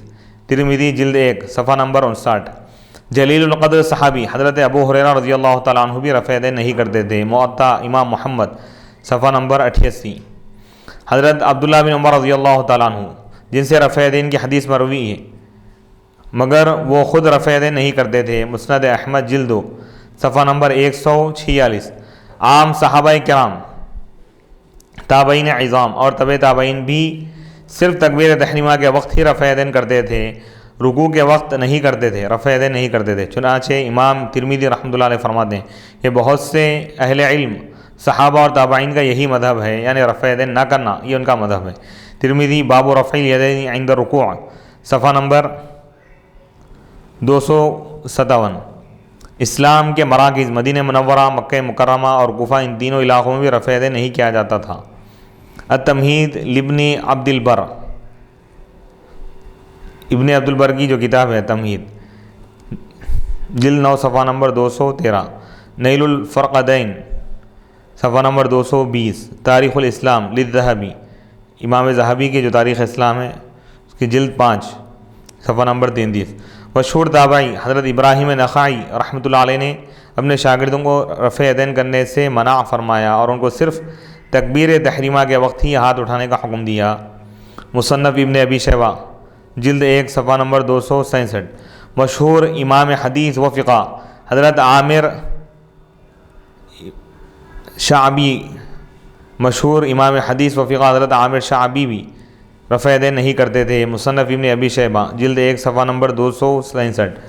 مشہور راوی حدیث تابعی حضرت ابو بکر بن عیاش رحمۃ اللہ علیہ فرماتے ہیں کہ میں نے کسی فقیہ کو تکبیر اولیٰ کے علاوہ رفع یدین کرتے ہوئے نہیں دیکھا۔ شرح معانی الاثار جلد 1 صفحہ نمبر 134۔ آپ صلی اللہ علیہ وسلم کے زمانے میں بھی رفع یدین کرنے والوں سے رفع یدین نہ کرنے والوں کی تعداد زیادہ رہی ہے۔ اساتذہ کے درجے کے دو بڑے امام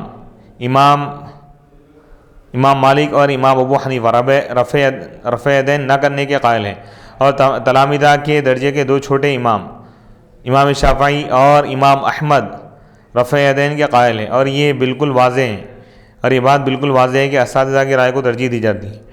حضرت عبداللہ بن عمر رضی اللہ تعالیٰ عنہ کی حدیث جو رفع یدین کے سلسلے میں اس میں بہت شدید اختلاف ہے، جس کو دور کرنا ممکن نہیں ہے۔ دوسری طرف حضرت عبداللہ بن مسعود رضی اللہ تعالیٰ عنہ کی حدیث اعلیٰ درجے کی صحیح اور صریح ہے، اس میں کوئی تعارض نہیں ہے، کوئی اختلاف نہیں ہے۔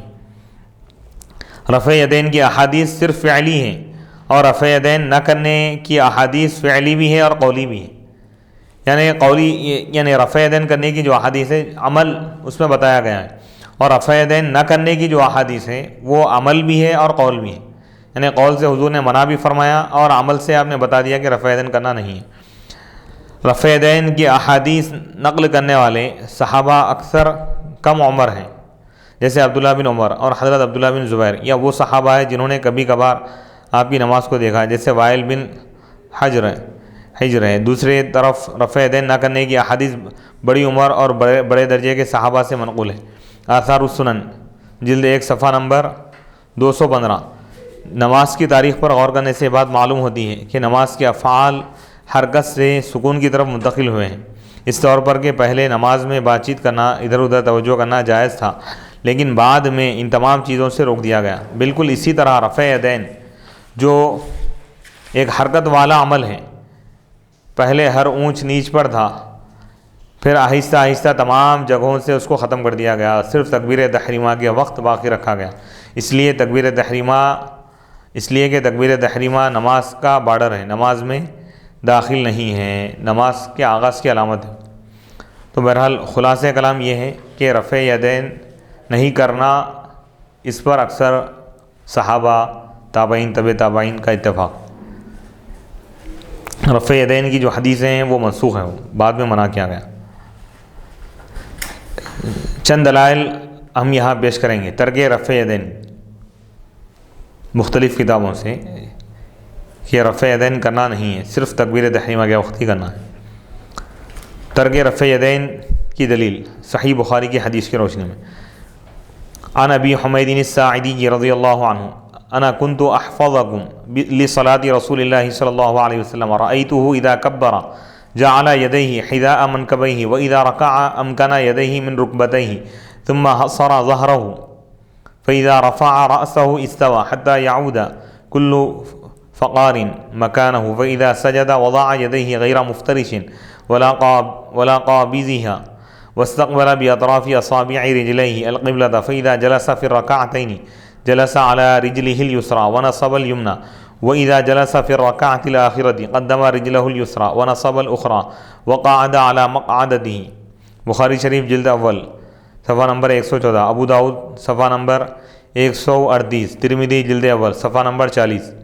حضرت ابو حمید ساعدی رضی اللہ تعالیٰ عنہ نے فرمایا کہ میں تم سب میں رسول اللہ صلی اللہ علیہ وسلم کی نماز کو زیادہ یاد رکھنے والا ہوں۔ میں نے آپ کو دیکھا کہ آپ جب تکبیر تحریمہ کہتے تو اپنے دونوں ہاتھ اپنے دونوں شانوں مونڈوں کے برابر لے جاتے، اور جب آپ صلی اللہ علیہ وسلم رکوع کرتے تو اپنے دونوں ہاتھ اپنے دونوں گھٹنوں پر جما دیتے، پھر اپنی پیٹھ کو جھکا دیتے، پھر جب اپنا سر اٹھاتے تو اس طرح سیدھے کھڑے ہو جاتے کہ ہر ایک جوڑ اپنی جگہ پر آ جاتا، اور جب سجدہ کرتے تو دونوں ہاتھ زمین پر رکھتے، نہ ان کو بچھاتے، نہ سمیٹ کر پہلو سے لگاتے، اور اپنے دونوں پیر کی انگلیوں کی نوکیں قبلہ رخ کر لیتے ہیں۔ پھر جب آپ صلی اللہ علیہ وسلم 2 رکعتوں میں بیٹھتے تو اپنے بائیں پاؤں پر، بائیں قدم پر بیٹھتے اور داہنے پیر کو کھڑا کر دیتے، اور جب آخری رکعت میں بیٹھے تو آپ صلی اللہ علیہ وسلم نے اپنا بایاں پیر آگے کر دیا اور دوسرے پیر کو آگے کھڑا کر لیا، اپنی نشست گاہ کے بل بیٹھ گئے، یعنی سرین کے بل بیٹھ گئے۔ یہ حدیث شریف بخاری شریف کی ہیں۔ اس حدیث کو اگرچہ کہ امام بخاری نے باب سنت الجلوس فی التشہد کے تحت ذکر کیا ہے، تشہد میں بیٹھنے کا طریقہ بتانے کے لیے، لیکن اس حدیث میں حضرت ابو حمید ساعدی نے آپ صلی اللہ علیہ وسلم کی نماز کا طریقہ بتایا ہے، اور اس میں صرف تکبیر تحریمہ کے وقت ہاتھ اٹھانے کا ذکر ہے، رکوع کے وقت رفع یدین کا ذکر نہیں ہے۔ اگر رفع یدین کرنا سنت ہوتا تو حضرت ابو حمید ساعدی اس کو ضرور بیان کرتے۔ ان کا رکوع کے وقت رفع یدین کا ذکر نہ کرنا اس بات کی علامت ہے کہ آپ صلی اللہ علیہ وسلم ہمیشہ رفع یدین نہیں کرتے تھے، بلکہ آپ صلی اللہ علیہ وسلم نے کسی وقت رفع یدین کیا تھا جس کا انکار نہیں، لیکن بعد میں رفع یدین منسوخ ہو گیا۔ اس لیے آپ صلی اللہ علیہ وسلم اور خلفائے راشدین اور دیگر صحابہ کا عام معمول رفع یدین نہ کرنے کا تھا۔ خلاصہ کلام یہ ہے کہ صحیح بخاری کی اس حدیث شریف سے یہ بات معلوم ہوتی ہے کہ آپ صلی اللہ علیہ وسلم سے نماز شروع کرتے وقت ہاتھ اٹھاتے تھے، اور تکبیر تحریمہ کے علاوہ کسی بھی جگہ ہاتھ نہیں اٹھاتے تھے، لہذا رفع یدین نہ کرنا سنت ہے۔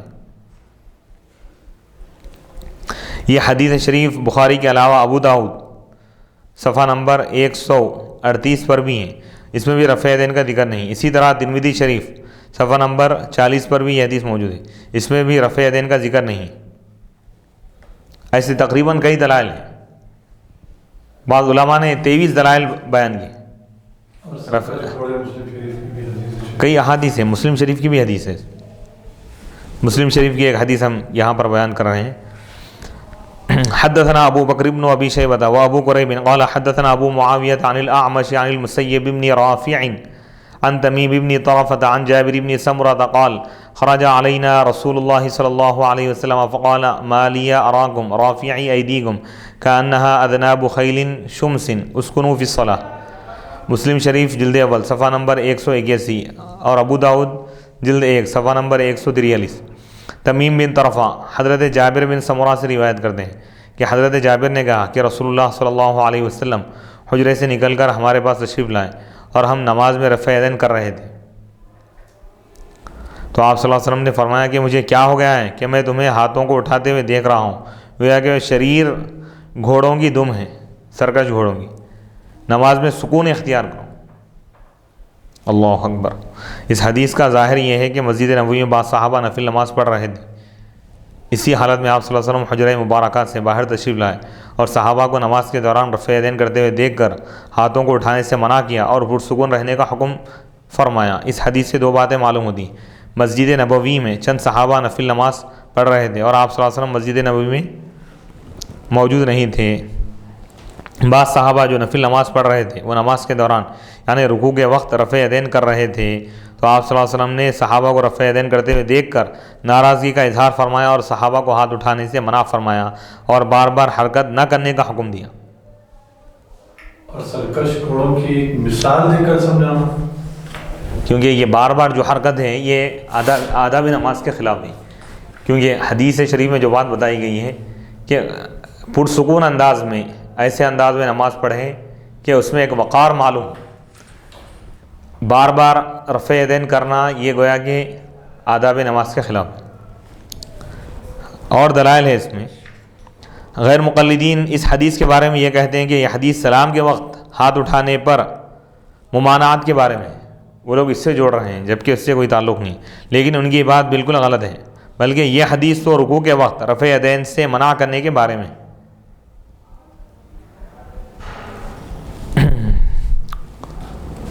دلیل اس کی یہ ہے کہ آپ صلی اللہ علیہ وسلم نے حدیث میں اسکنوا فی الصلاۃ فرمایا۔ اگر یہ دعا کے بارے میں اگر ہوتی تو حضور یہ نہیں فرماتے تھے کہ تم صلاۃ میں سکون اختیار کرو، صلاۃ کے معنی نماز کے ہیں نا، جیسا کہ قرآن میں واقیم الصلاۃ، نماز قائم کرو.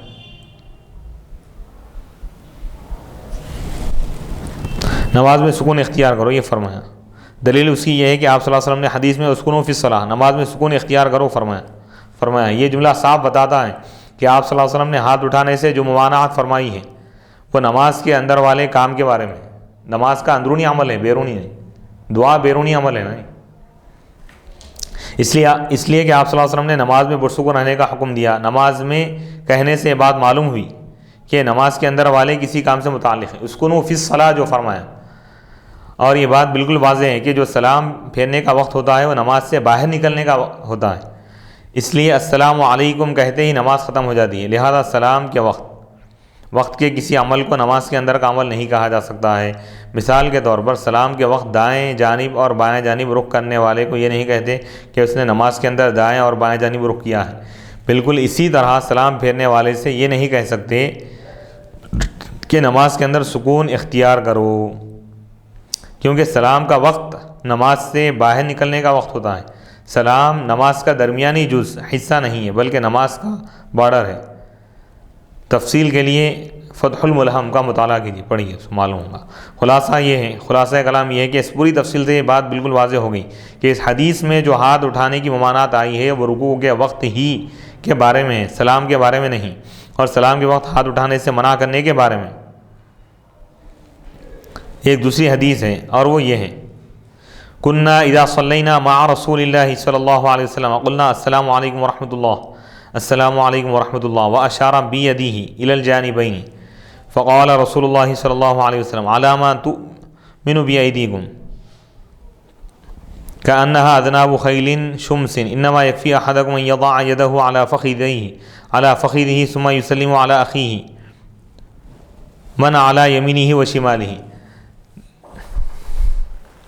راوی کہتے ہیں جب ہم اللہ کے نبی صلی اللہ علیہ وسلم کے ساتھ نماز پڑھتے تو سلام کے وقت السلام علیکم ورحمۃ اللہ وبرکاتہ کہنے کے ساتھ ہی السلام علیکم ورحمۃ اللہ کہنے کے ساتھ ہی ہاتھوں کو بھی اٹھاتے تھے.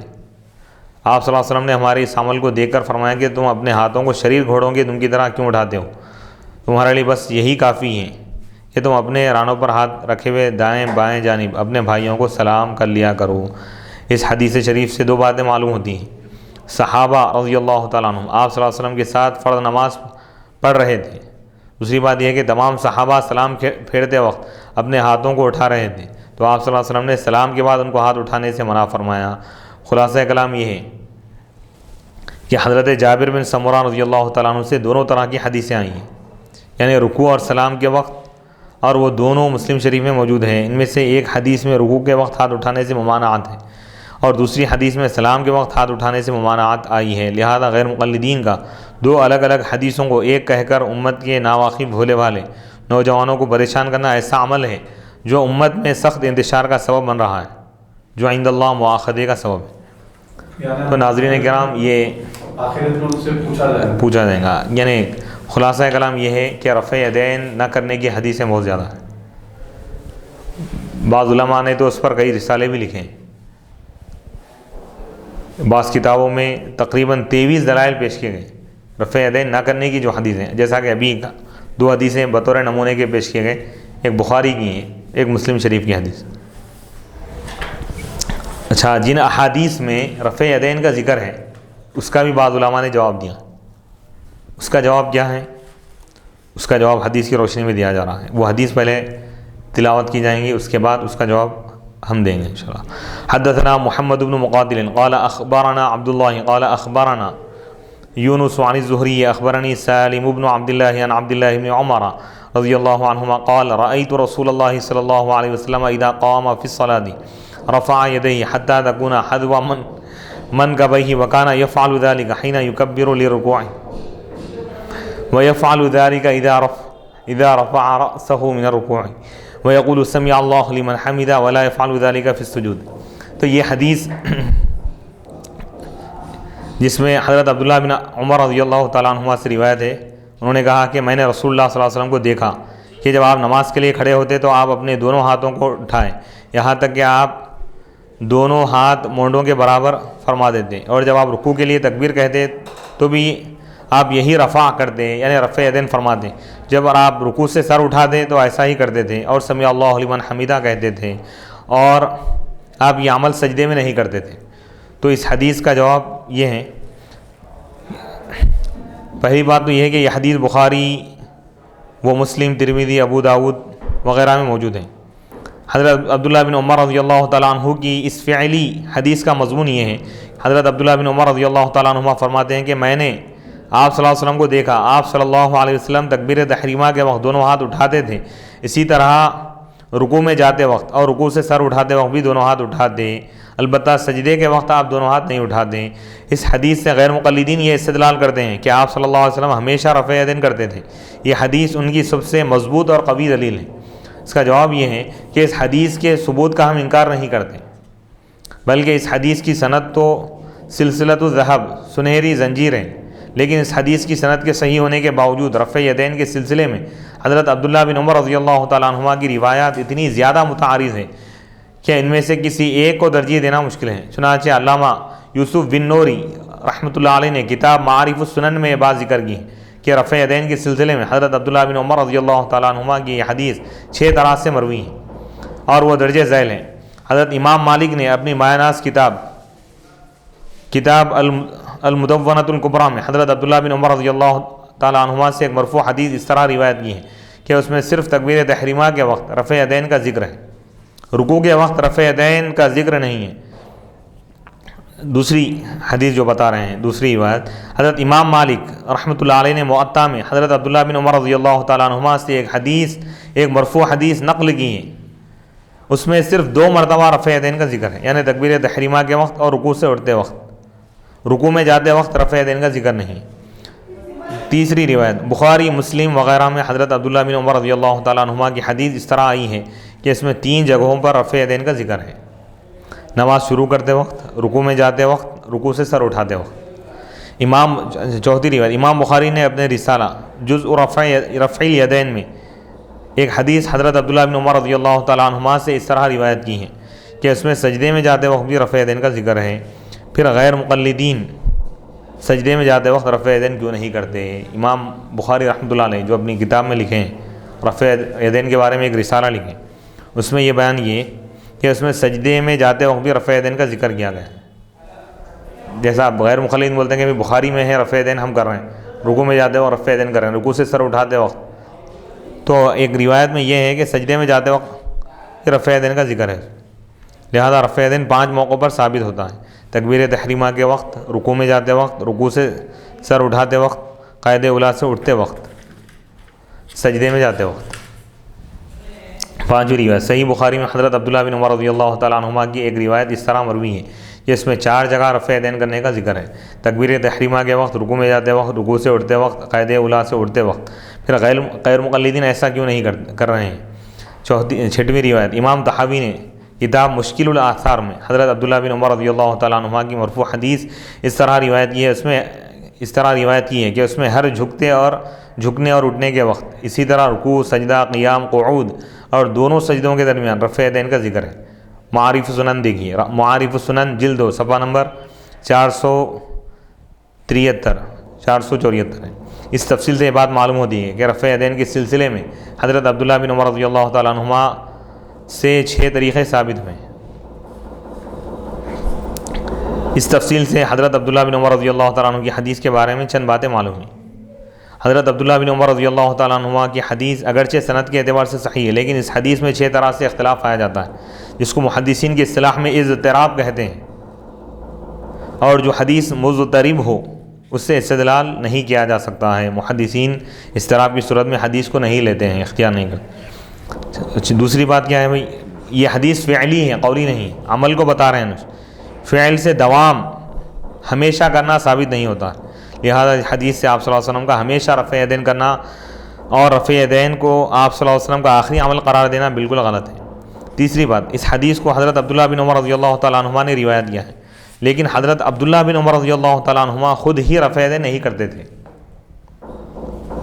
حضرت امام طحاوی رحمۃ اللہ نے شرح معانی الآثار میں اور علامہ ابن ابی شیبہ نے مصنف میں حضرت مجاہد سے روایت کیا ہے کہ مشہور تابعی حضرت مجاہد رحمۃ اللہ علیہ فرماتے ہیں صلیت خلف ابن عمر لم یکن رفع یدیہ الا فی التکبیرۃ الاولی من الصلاۃ۔